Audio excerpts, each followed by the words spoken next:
There are hundreds of different ethnicities in the world, and as countries, cities and towns have developed, we now see incredibly diverse communities across the globe. This, of course, has meant that the ethnic makeup of families and communities has also evolved.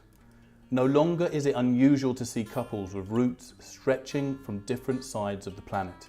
Yet, over the centuries, cultural barriers have influenced the freedom to love. One of the most significant love stories to have captured the world's affection is that of Seretse Khama, chief of the Bamangwatu tribe, and his English bride, Ruth Williams. They had to marry in secret, sparking a furore among both the tribal elders of the chieftainship and the apartheid government of South Africa.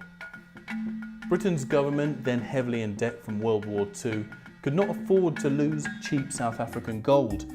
As a consequence, the British government began a parliamentary inquiry into Khama's fitness for the chieftainship. It was many years before the couple was allowed to live in Africa, and several more before Khama became president of what is now known as Botswana.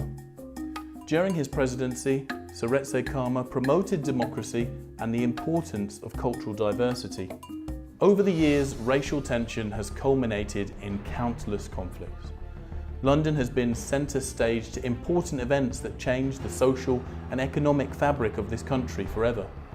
Yet, despite the incredible growth, the riches that come from the colonies and the tremendous hard-working contributions made by immigrants, their presence prompted complaints. Many were met with hostility and prejudice. Considering that it was Britain who sourced workers in 1948 to come and rebuild the mother country after World War II, racial tension was growing to the point that immigrants, as today, were blamed for unemployment and the growing running costs of the NHS. The National Front's Keep Britain White campaign became popular to the point that open demonstrations demonised anyone who looked foreign. The 1970s and 80s saw unsettling cornerstones of racial history when important demonstrations took place. Out of the hate preached by neo-Nazis came one of the biggest collective movements ever. British musicians, politicians and creative people of all races came together to create a campaign to say no to xenophobia. The weapon they used was what everyone loved universally, regardless of race: music.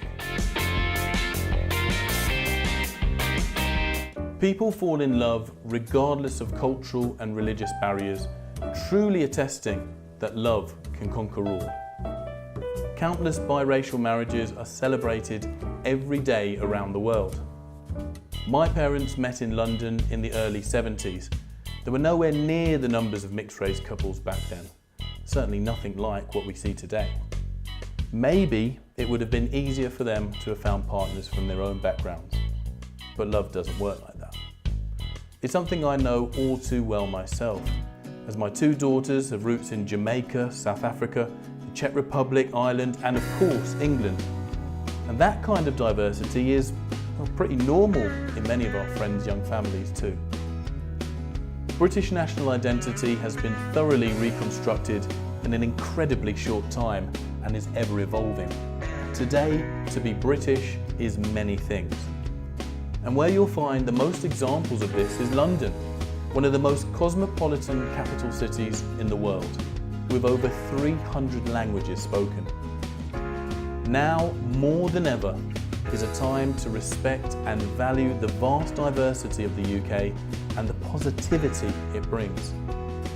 It can be wonderful when two cultures are joined together in love. In fact, it often is. It broadens our horizons and engenders more inclusivity. But of course, this doesn't always happen without problems. However, history tells us that love can defeat prejudice. And that's something we should be very proud of when we're reflecting on history to show us how far we've come.